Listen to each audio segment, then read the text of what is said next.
ဘေဘီလေးတွေကိုညဘက်တောက်လျှောက်အိတ်အောင်လို့ဘာလေးတွေလုပ်ပေးလို့ရလဲအဲ့ဒါကိုဒီအချက်9ချက်လေးလုပ်ပေးတယ်ဆိုလို့ရှိရင်ဘေဘီလေးတွေညဘက်ဆိုလို့ရှိရင်ကောင်းကောင်းလေးအိပ်ပျော်နိုင်မယ်ပေါ့နော်အဲ့တော့ဒီအချက်လေးတွေကတော့မွေးကင်းစားကနေစားပြီးတော့ကလေးလေးကြီးတဲ့အထိပေါ့နော်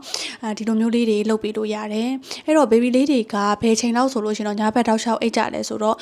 စောတယ်ဆိုလို့ရှိရင်ညဘက်နို့တစ်ခါမှထားမစို့တော့ဘူးဆိုရင်ပေါ့နော်စောတယ်ဆိုလို့ရှိရင်တော့4လ5လလောက်ကလေးကစားပြီးတော့နောက်ကြတယ်ဆိုလို့ရှိရင်တော့တစ်နှစ်ခွဲ2နှစ်လောက်ပေါ့နော်ကလေးတွေအစာကြီးများတာတွေ sleep regression ရတာတွေရဲ့နောက်ပြီးတော့မိခင်တို့တိုက်တယ်ဆိုလို့ရှင်ကြတော့ညဘက်ခဏခဏထဆိုတာတွေပေါ့နော်အဲ့လိုမျိုးဆိုရင်じゃ2နှစ်ထိပေါ့နော်ဒီဂျားတဲ့အတွင်းမှာဆိုရင်တော့သူတို့ရဲ့အိတ်ချိန်လေးတွေကဆိုရှင်တည်ငြိမ်မှုမရှိသေးဘူးတောက်လျှောက်အိတ်နေတဲ့တန်းနဲ့တခါလေးညဘက်တွေထပြီးနိုးနေတာမျိုးရှိတတ်တယ်ပေါ့နော်ဒီတော့ဘေဘီလေးတွေကို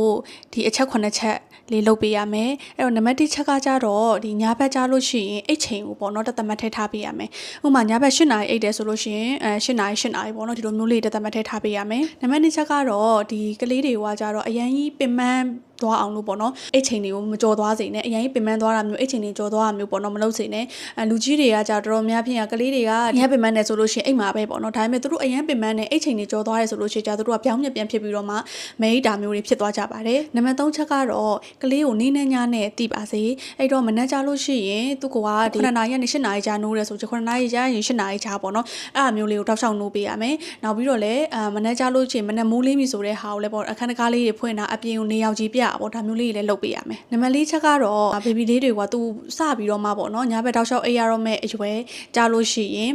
သူ့ကိုနေ့လယ်ဘက်မှာသူတနေ့တာနိုးဆိုးရမဲ့ပမာဏကိုပေါ့နော်ဆိုထားပြီးတော့အဲ့တနေ့တာနိုးဆိုးရမဲ့ပမာဏကိုနေ့လယ်ဘက်မှာနေမယ်ပေါ့နော်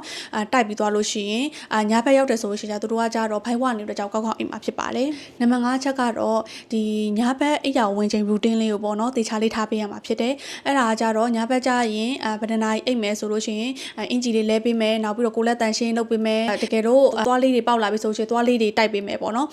နောက်ပြီးတော့ထိုင်ပါလေးလဲပေးမယ်နောက်ပြီးလို့ရှိရင်အခန်းအမောင်လေးချထားပေးမယ်ဒီလိုမျိုး consistent bedtime routine လေးရှိရပါမယ်နံပါတ်6ချက်ကကြတော့ဒီ white noise လေးတွေကိုအမြဲတမ်းညဘက်ကြလို့ရှိရင်ဖွင့်ထားပေးရပါမယ်နံပါတ်9ချက်ကတော့အခန်းဟောကကြတော့တက်တောင့်တက်တာရှိပြီးတော့မှအေးလေးဖြစ်ရမယ်ပေါ့နော်နံပါတ်10ချက်ကတော့ကလေးကညဘက်မှာဆိုရင်အင်းအဲလို့လောက်တာလဲပေါ့နော်နို့ကိုအတင်းတိုက်လိုက်တာတို့ကလေးကိုညဘက်နို့ပြီးတော့တိုက်တာတို့ဒါမျိုးတွေမလုပ်ပေးရပါဘူး